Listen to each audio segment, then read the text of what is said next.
అందరికీ నమస్కారం అండి. మా ఛానల్ను కొత్తగా చూసేవారు సబ్స్క్రైబ్ చేయండి. ఈ వీడియోలో మా అమ్మగారి వయసు 110 సంవత్సరములు.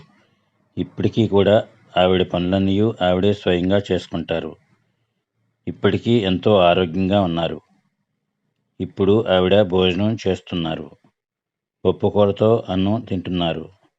మధ్యలో మామిడికాయ పచ్చడి కూడా వేయించుకుని తింటున్నారు.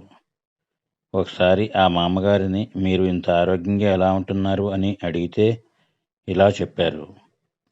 మా అమ్మగారు చిన్నప్పుడు రాత్రిపూట అన్నం మిగిలిపోతే ఆ అన్నంలో పాలు పోసి దానిలో కొద్దిగా మజ్జిగ వేసేవారంట.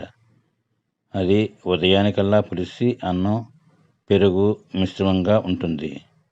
దానిలో ఉల్లిపాయ పచ్చిమిరపకాయ ముక్కలు వేసుకుని ఉదయం టిఫిన్లాగా తినేవారంట. పెరుగన్నం ఆ విధంగా తినటం వల్ల ప్రోబయోటిక్స్ బాగా పెరుగుతుంది. దాని మూలంగా రోగనిరోధక శక్తి పెరుగుతుంది. బియ్యం కావాలంటే వడ్లను దంచి దాని నుంచి బియ్యాన్ని వేరు చేసి ఆ బియ్యాన్ని అన్నంగా వండుకుని తినేవారంట. అప్పుడు వారికి విటమిన్లు మినరల్స్ పుష్కలంగా అందేవి. ఇప్పటి వారిలాగా వారు పలావులు బిర్యానీలు జంక్ ఫుడ్ తినేవారు కాదు.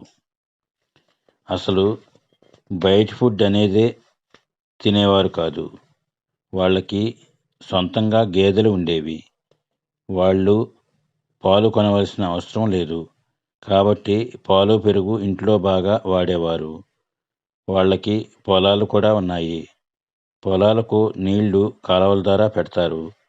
అప్పుడు వారికి కాలువల్లో చేపలు కూడా దొరికేవి. కనుక వాళ్ళు చేపలు ఎక్కువగా తినేవారు. వాళ్ళు కూరగాయలు కూడా పండించేవారు.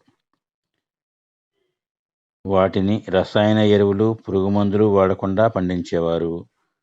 వాళ్ళు ఇంట్లోకి ఆ కూరగాయలనే వాడేవారు. కాబట్టి వారి శరీరంలో ఎటువంటి పురుగు మందుల అవశేషాలు ఉండేవి కాదు. ఎటువంటి పురుగు మందులు వాడని పండ్లు తినేవారు. వారికి పొలాల్లో తాటి చెట్లు కూడా ఉండేవి. వేసవిలో వారు ఎక్కువగా తాటి ముంజలను తినేవారు. వారికి నాటుకోళ్ళు ఉండేవి. అవి గుడ్లు పెట్టేవి. వారు ఇంట్లోకి ఆ గుడ్లను వాడేవారు. వాళ్ళు పొలం పనులు కూడా బాగా చేసేవారు. వారు ఎంత పని చేసినా అలసిపోయేవారు కాదంట. ప్రతిరోజు ఎంతో కష్టపడేవారు. అన్ని రకాల వ్యవసాయ పనులను అవలీలగా చేసేవారు. వంటల్లోకి గానుగ నూనె మాత్రమే వాడేవారంట. పంచదారకి బదులుగా బెల్లాన్నే ఎక్కువగా వాడేవారంట. వాళ్ళు ఎప్పుడూ హాస్పిటల్కి వెళ్ళేవారు కాదంట. ఎందుకంటే వాళ్ళు ఎప్పుడూ ఆరోగ్యంగా ఉండేవారంట. ఈ వయసులో వాళ్ళకి అరుగుదల బాగా ఉండటానికి వాము వాటర్ని తాగేవారంట. ఈ వయసులో ఆ మామగారికి గ్యాస్ ప్రాబ్లం కూడా లేదంట. మీ పెద్దవారు ఎలా చెప్తారో కామెంట్స్ చేయండి. మా వీడియో నచ్చితే లైక్ చేయండి, షేర్ చేయండి. All the best.